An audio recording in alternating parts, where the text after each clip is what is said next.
OG Rose, and today we're going to be talking about belonging again, part 21, and we're going to be expanding further on Mr. Philip Rieff's Triumph of the Therapeutic. Mr. Rieff believed that we lived in a therapeutic age, which was one that defined itself in freedoms and ethics and everything according to releases, to overcoming social norms, givens, repressions, knows that the full human spirit was realized in an utter state of freedom, we could say, where there were no mediating institutions between us and our futures.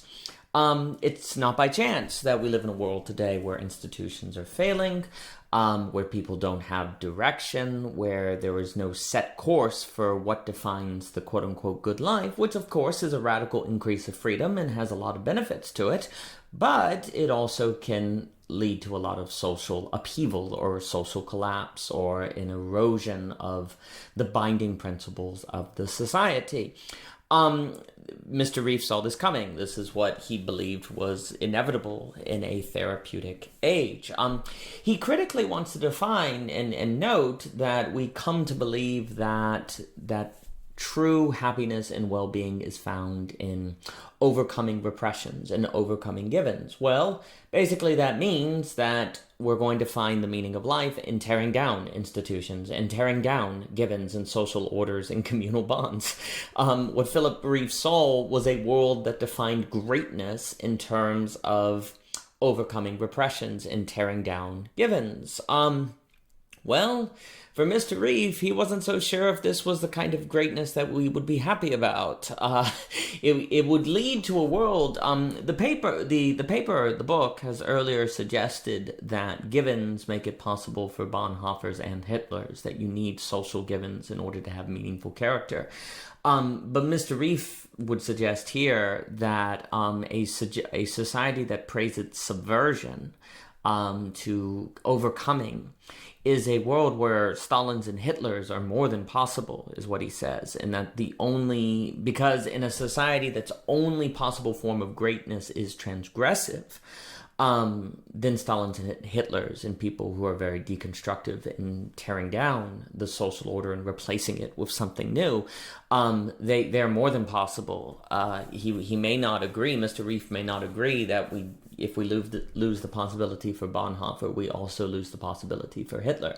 And there's also an irony here, because when people tear down givens, they end up putting new ones in their place that they don't even refer to as givens. There's still going to be a no.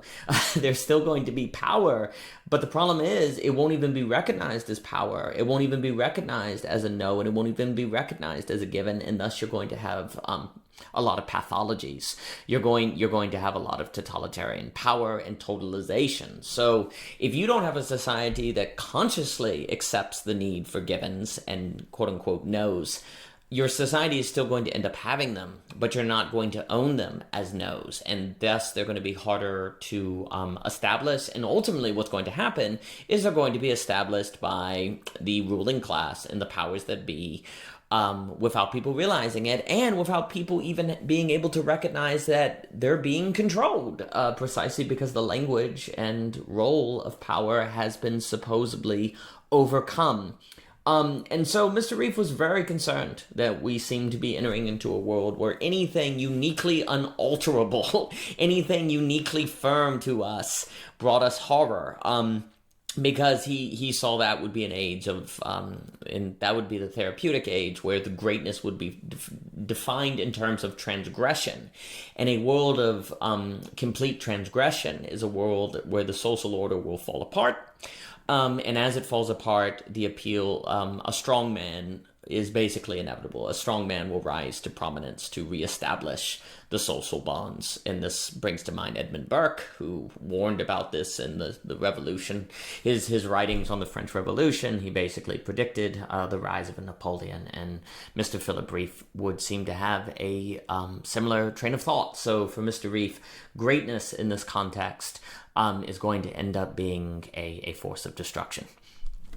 For more by OG Rose, please visit ogrose.com for the entire Belonging Again series. You can find a playlist, and you can find it all put together on a list on Medium. And thank you so much for your time.